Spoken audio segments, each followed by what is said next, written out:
turned towards the way the ship did come. You can smell the earth that you and I lived on. All the pity that you had on me back then.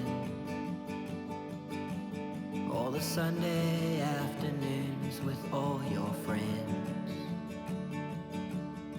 You never did think I'd reach the deep of the world we found when you still had a dream. But now the time below your feet has turned to stone, and the children at your knees, they will never know. It was 2 miles long and you were never coming back. From the hill where you left no track, from the hill where you bled and died. Forget you, I couldn't if I wanted to. Even if the moon stayed true, even if the sun told lies.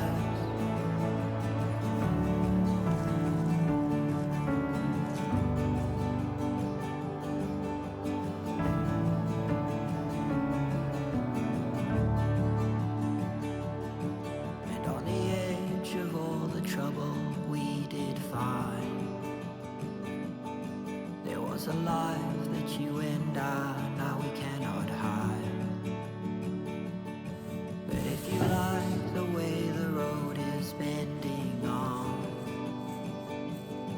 well then I'll leave you with the sparrows and be gone. And your sky may turn to red and blue and black, but you may never see the sky with what you had. Hi everyone, I'm Miss Bear. Welcome back to another video. As we're building up to Halloween, I thought I would recommend a book that I found quite terrifying when I first read it. It's And Then There Were None by Agatha Christie. It's not a Marple or a Poirot, it's a standalone book, and I thought what better than the most famous novel by the most famous crime writer. So it's the story of 10 people who are trapped in a house on an island with no way of escape, and somebody is trying to kill them. So it's one of your classic closed mysteries where the people are trapped there, they don't know each other, and they have no way of escaping. It starts with them travelling to the house, and we enter their minds and we learn that each of them has a different reason for going to the house. So there's a retired judge, a doctor from Harley Street, a major in the army, a school teacher, and so on. There are 8 guests who are travelling down, and each of them has had a different letter inviting them to this house. Some of them think that they're going to a party, they're going to meet friends, and they're staying at this house. Others think that they are travelling there for a job interview and that there's going to be employment there. We learn that straight away that something's not quite right, because each of them has a letter from a Mr. UN Owen or Mrs. UN Owen, but each of them has a letter from a different person. And so there's something strange to start with. When they reach the house, they realise that there are 8 guests and then the butler and the housekeeper. They realise that they don't know each other. They're all strangers to each other, and they understand that they've been brought here. It's a trick, and the person that they thought they were coming to meet, their friends they thought they were coming to meet, they're not there.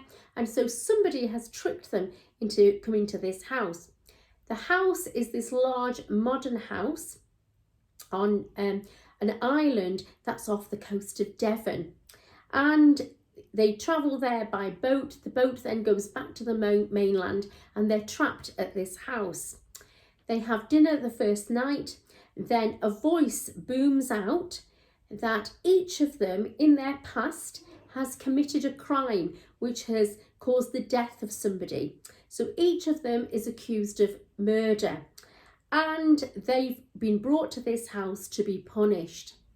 As they are very indignant when they hear this, and they're all denying, and it's all dreadful, and denying what this voice is saying, they're all getting up ready to leave the island.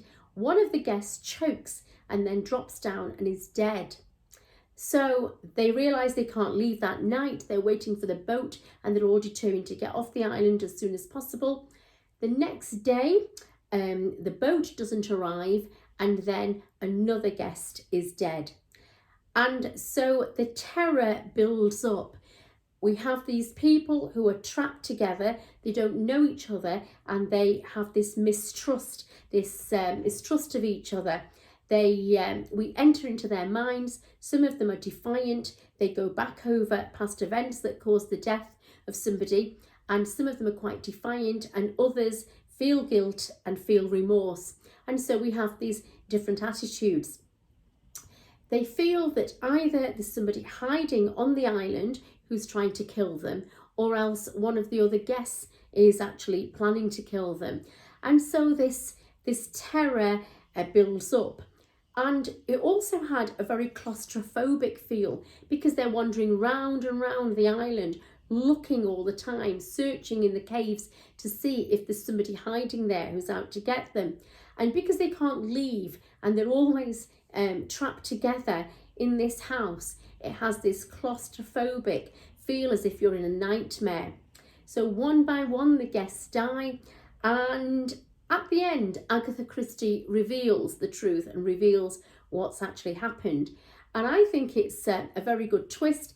I didn't get it, and I think if you've not read the book or you've not seen any film adaptations, you won't get the actual murderer at all. It's a really good twist at the end. So I recommend it because it really is scary. It's scary in a psychological way, because you enter the minds of these people and they are breaking down because they're enveloped by fear and they're trapped.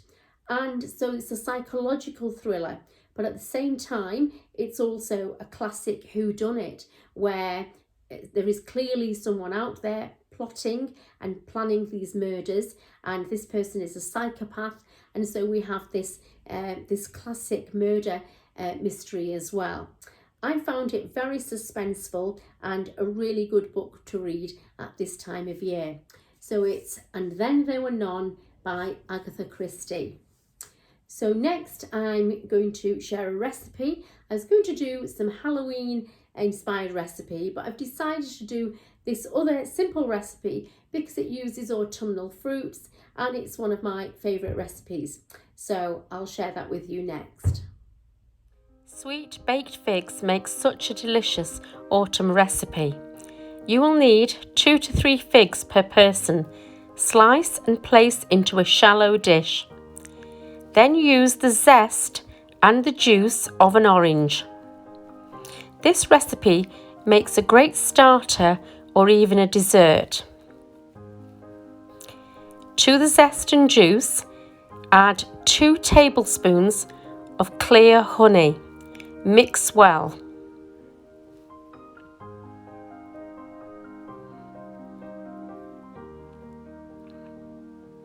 Pour the mixture over the figs and then place the figs into an oven. Set the oven to 180 Fahrenheit or gas mark 4. Bake for 5 to 10 minutes and then serve with the cheese of your choice. I use mascarpone and sprinkle with pistachio nuts. Delicious. So if you turn towards the way the ship did come, you can find the earth that you and I lived on.